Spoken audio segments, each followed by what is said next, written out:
జాతి కోసం పోరాడిన మహానీయుడు పొట్టి శ్రీరాములు అని సీఎం చంద్రబాబు అన్నారు. విజయవాడలో జరిగిన అమరజీవి పొట్టి శ్రీరాములు ఆత్మార్పణ సంస్మరణ దినోత్సవంలో పాల్గొన్న సీఎం చంద్రబాబు తెలుగువారికి ప్రత్యేక రాష్ట్రం కావాలని పొట్టి శ్రీరాములు పోరాటం చేశారన్నారు.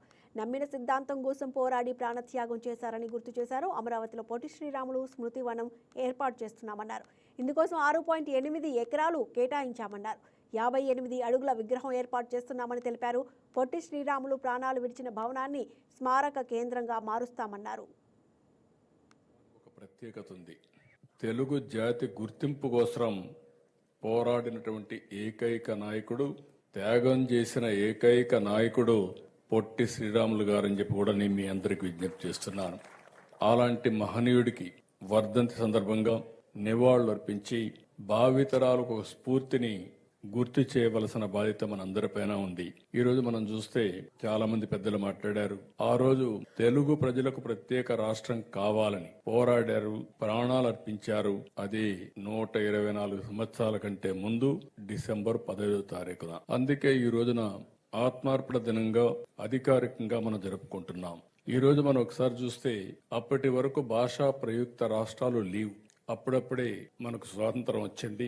ఏవైతే అంతవరకే ఉన్నటువంటి మెడ్రాస్ ప్రెసిడెన్సీ గాని, లేదంటే కలకత్తా గాని, ముంబై గాని కొన్ని రాష్ట్రాలు మాత్రం ఉన్నాయి. అలాంటప్పుడు అప్పటికే మీరు చూస్తే తెలుగు వారిని కించపరిచే విధంగా మాట్లాడే పరిస్థితి నుంచి స్వాతంత్రం కోసం పోరాడారు. స్వాతంత్రం కోసం పోరాడిన తర్వాత తెలుగు జాతి కోసం పోరాడిన వ్యక్తి పొట్టి శ్రీరాములు గారని చెప్పి కూడా నేను మీకు తెలియజేస్తున్నా. అందుకే 50 ఏళ్లు మనం చూస్తే ఒక స్వప్నం, 58 రోజుల త్యాగం. అప్పటికే చాలా రోజుల నుంచి తెలుగు వారికి ఒక రాష్ట్రం కావాలని ఒక ప్రగాఢమైన ఆకాంక్ష. ఎవరు చెప్పినా వినకుండా తాను నమ్మిన సిద్ధాంతం కోసం పోరాడి 1952 డిసెంబర్ 15న ఆయన అత్యంత దుర్భర పరిస్థితిలో ప్రాణాలు వదిలిపెట్టారు.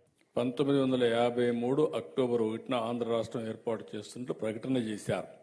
రాష్ట్రం ఏర్పడింది 1953 అక్టోబర్ 1న ఆంధ్రప్రదేశ్ రాష్ట్రం ఏర్పడింది కర్నూలు రాజధాని కింద.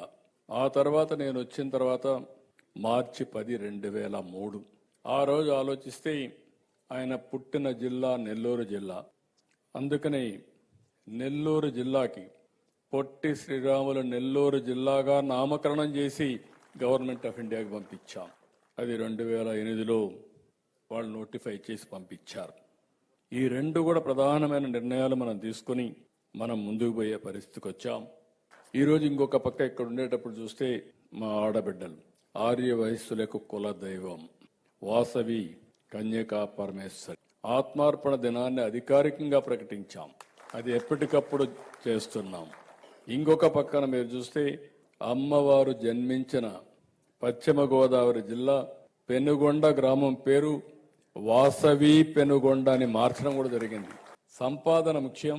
వచ్చిన డబ్బుల్లో ఒక ₹2 చారిటీకి ఖర్చు పెట్టేది సమాజంలో చాలా మందిని చూశాను. కానీ అందరికంటే ముందున్నటువంటి వర్గం ఆర్య వైశ్య కులం అని చెప్పి కూడా నేను మీకు తెలియజేస్తున్నా. ఆధ్యాత్మికత ద్వారానే విశ్వ చైతన్యం